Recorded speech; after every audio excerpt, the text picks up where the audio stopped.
마운자로. 이 약의 이름 요즘 한 번쯤은 들어보셨을 겁니다. 당뇨병 치료제이면서 동시에 비만 주사로 불리기도 하는 약입니다. 그런데 말입니다. 최근에 이런 뉴스가 나왔습니다. 이르면 내년 상반기부터 마운자로가 건강보험 급여가 적용될 수 있다고 말입니다. 여기까지만 들으면 마운자로 싸게 맞을 수 있겠다는 생각이 들 수 있습니다. 하지만 당뇨병 2형 환자에게만 해당되는 이야기입니다. 조금만 들여다보면 이야기가 훨씬 복잡해집니다. 누군가는 한 달 약값의 70%를 보험으로 지원받게 되지만 또 다른 누군가는 여전히 월 40만 원에서 70만 원을 그대로 내야 하는 상황이 펼쳐질 수 있기 때문입니다. 게다가 해외에서는 똑같은 계열의 약들을 값싸게 팔고 있기도 합니다. 미국은 위고비나 마운자로 같은 비만약을 한 달에 7만 원대에도 맞을 수 있게 될 것이라는 소식을 전달하기도 했습니다. 그래서 이번 영상에서는 이런 질문 중심으로 이야기를 끌고 가려고 합니다. 왜 마운자로가 당뇨병에는 보험 적용 논의가 되는데 비만에는 어려운지, 똑같은 약인데 외국과 가격 차이가 나는 이유는 무엇인지, 그리고 앞으로 이 약들의 가격은 어떻게 될 것인지, 이 세 가지를 차근차근 따라가다 보면 앞으로 한국의 비만 치료제 시장이 어느 방향으로 흘러갈지 어느 정도 그림이 보이기 시작할 겁니다. 마운자로가 왜 갑자기 보험 논의에 올랐을까요? 먼저 출발점은 여기입니다. 마운자로는 원래 비만 주사가 아니라 성인 입병 당뇨병 환자의 혈당을 조절하기 위해 개발된 당뇨병 치료입니다. 최근 건강보험심사평가원 약제급여평가위원회가 마운자로를 성인 2형 당뇨병 환자에게 쓰는 경우에 한해서만 건강보험 급여를 적용할 수 있다고 판단했습니다. 중요한 포인트는 여기입니다. 비만 환자 전체를 대상으로 하는 것이 아닌 성인 2형 당뇨병 환자, 그 중에서도 식이요법, 운동요법에도 조절이 잘 안 되는 사람들입니다. 이렇게 되면 앞으로 당뇨병 환자들이 지금처럼 약값을 전액내지 않고 본인 부담 30% 정도만 내고 마운자로를 맞게 될 가능성이 커집니다. 하지만 여기에는 분명한 한계가 있습니다. 이 급여는 당뇨 치료 목적에 한정된 이야기고 체중 감량을 위한 비만 치료에는 해당되지 않습니다. 그럼 비만 치료는 왜 보험 적용이 어려울까요? 그렇다면 자연스럽게 이런 질문이 따라옵니다. 당뇨는 보험이 되는데 비만 치료에는 왜 안 되는 거지? 라고 말입니다. 논쟁의 핵심은 딱 두 가지입니다. 이 약이 진짜 병을 치료하는 약인지 아니면 미용 목적 수요가 너무 큰 약인지. 비만은 분명히 질환입니다. 2형 당뇨병, 고혈압, 수면 무호흡증, 지질 이상 같은 합병증을 일으키고 건강보험 입장에서도 장기적으로 관리가 필요한 영역입니다. 하지만 현실에서는 이야기가 다르게 흘러갑니다. 정상 체중이거나 단순히 외모 개선 목적이거나 아직 성장기인 청소년 아동기에게까지 이 약이 살 빼는 주사처럼 쓰이고 있기 때문입니다. 실제로 위고비 같은 비만 치료제가 정신건강의학과, 안과, 치과 등 비만과 직접 상관없는 진료과에서 처방된 사례도 있었고 12세 미만 아이들에게까지 투여된 기록이 복원했습니다. 이렇게 되면 건강보험 입장에서는 고민이 깊어질 수밖에 없습니다. 정말 치료가 필요한 고위험 비만 환자를 돕기 위한 재정이 순식간에 미용, 다이어트 수요로 흘러갈 위험이 있습니다. 이미 한국은 고령화로 인해 건강보험 지출이 빠르게 늘어나고 있는 구조입니다.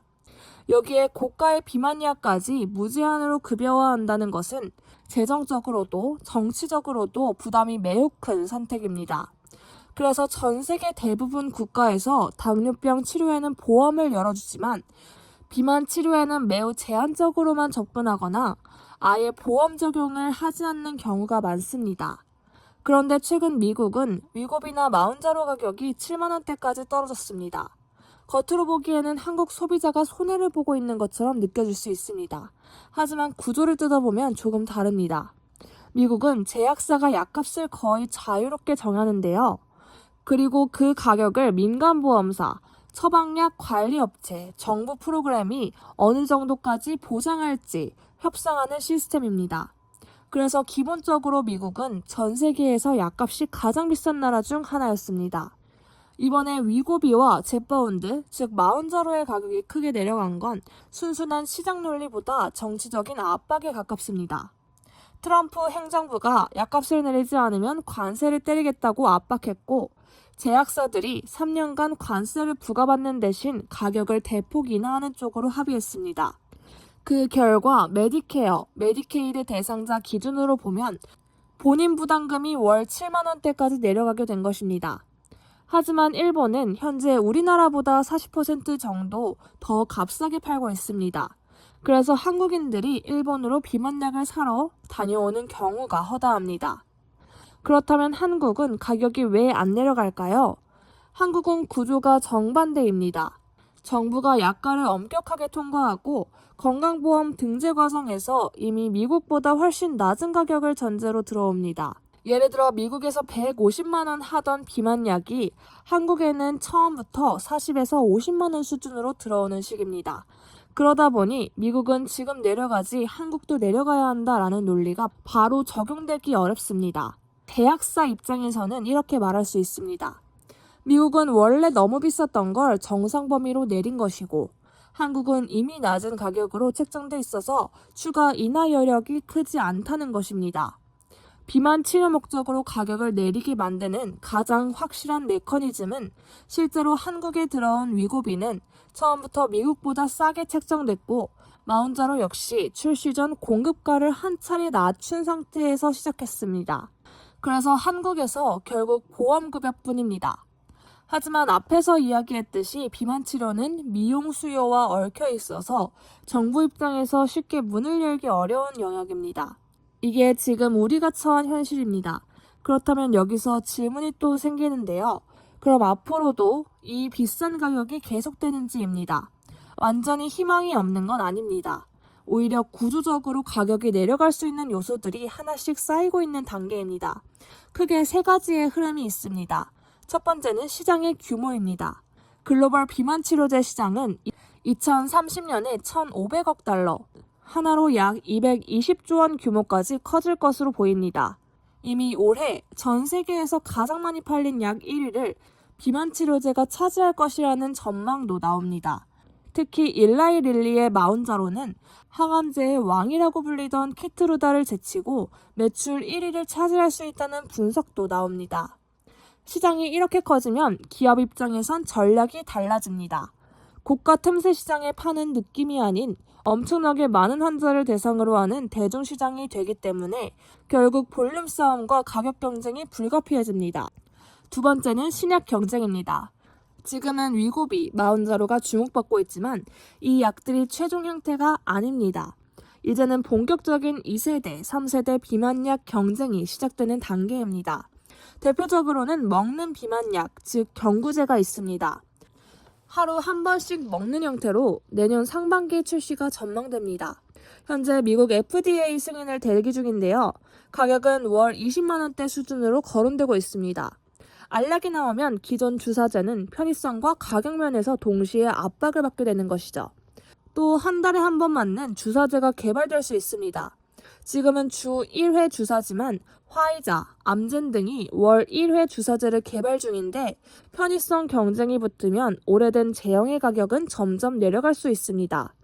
이런 약들이 동시에 등장하면 지금의 위고비나 마운자로는 자동차로 치면 1세대 모델이 됩니다. 새로운 모델이 계속 나오면 옛 모델 가격이 내려가듯이 1세대 비만약들의 가격도 중장기적으로는 조정 압력을 받게 될 가능성이 큽니다.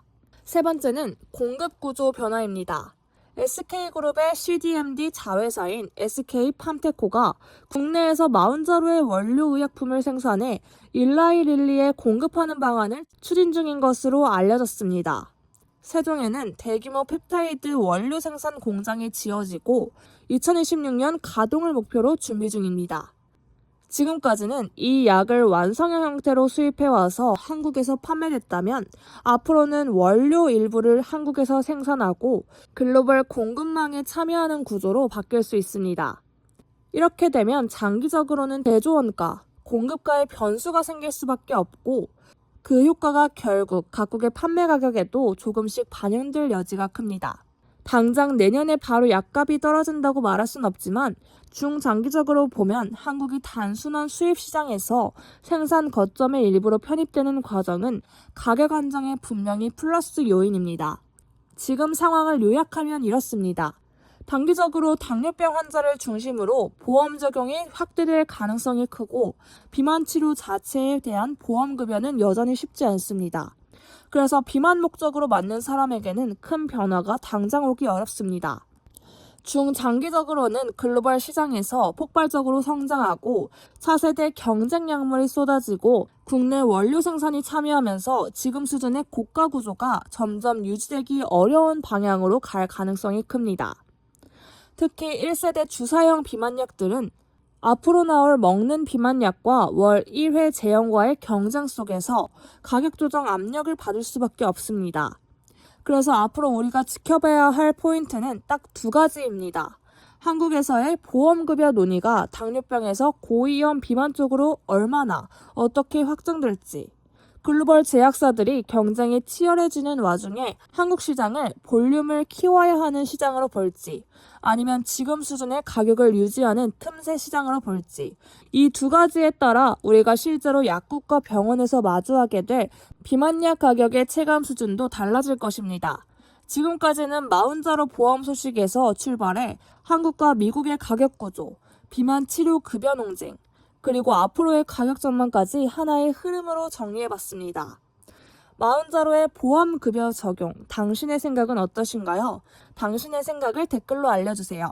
이상 사유로그였습니다. 좋아요와 구독, 알림 설정까지 부탁드립니다.